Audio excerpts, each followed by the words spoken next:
நீங்க போட்டதாடா அது?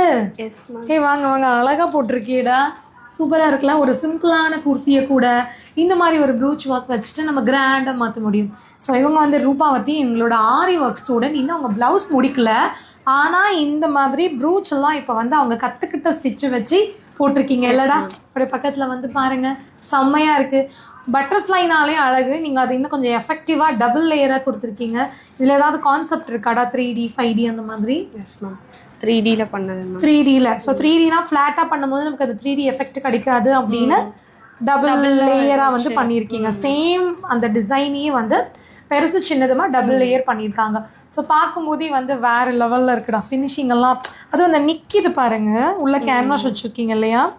இல்ல மேம், டபுள் லேயர் கொடுத்து பண்ணிருக்கீங்க. Double layer. Oh super super.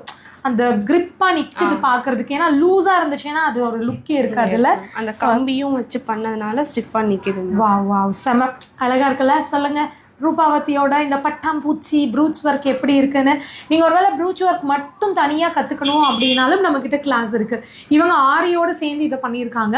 தனியாக ப்ரூச் ஒர்க்குக்கும் நம்மக்கிட்ட ஆன்லைன் ஆஃப்லைன் கிளாஸஸ் இருக்குது. ஸோ கிளாஸ் பற்றி டீட்டெயில்ஸ்க்கு இந்த ஸ்க்ரீனில் வர நம்பருக்கு நீங்கள் கால் பண்ணலாம். இந்த ப்ரூச் ஒர்க் எப்படி இருக்குன்னு இந்த வீடியோக்கு நீங்கள் கமெண்ட் பண்ணலாம். தேங்க்யூடா. தேங்க்யூ.